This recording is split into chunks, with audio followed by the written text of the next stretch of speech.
1, 2, 3, 4.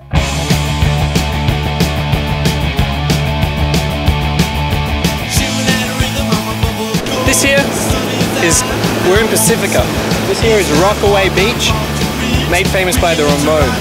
Sang a little number about it. Quite nice. Not quite Mavericks, we're on the search for Mavericks at the moment. We've been told 17 miles south, so we're gonna go there and have a look.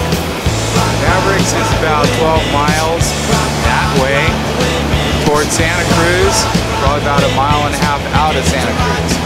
If you dare to go to Mavericks, I wish you well.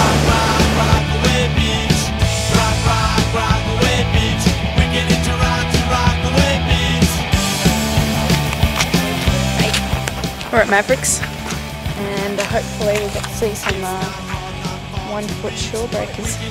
That's about all we're going to get, I think.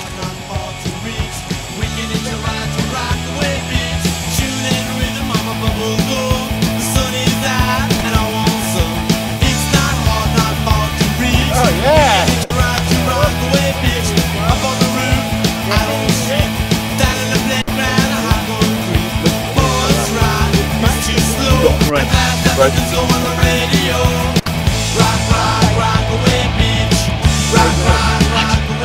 Today we are here in California at a surf spot called Mavericks. It's famous for its big waves, but as you can see today the Aussies have come and the swell has diminished.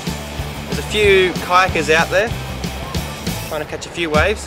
This is a famous spot where Mark Fu lost his life, and yeah, unfortunately no big waves for us today. So let's go down and speak to Jeff Clark, one of the owners of Mavericks Surf Shop, and see what he's got to say. My name is Jeff Clark. Welcome to Mavericks. You guys are on a nice road trip. I think this is the time of year you can't expect too much in the way of big waves, but you'll get some fun surf. As he's like, and he goes over the fall. I mean, think about how, you know, most 10-foot guns, we get these heavy rips running out off the end of a sand. This is pretty tough this time of year. We get some swell. The further south you go, the better you'll get it, because the whole from here south it starts to face southern hemisphere better. You know, the swells will trickle in.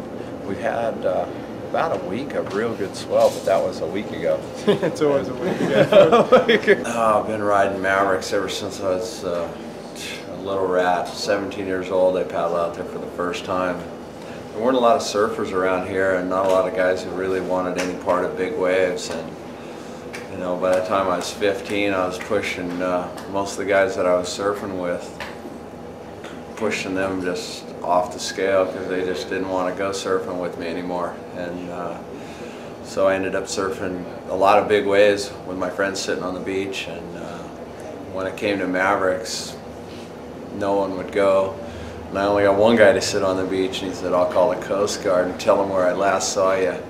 And that was about it. But that was the start of Mavericks, and I knew at that point that, man, there's something really special here, and that I needed to get better boards, train harder, and just really stay tuned into what I was doing. A lot of people thought I was just crazy for going out there, but you know, you really have to have a different understanding of your ocean to survive surf like that. I mean, it's not something that, you know, you pound your chest, go, yeah, I'm gonna just go charge it. It's like, you're gonna get killed doing that kind of stuff.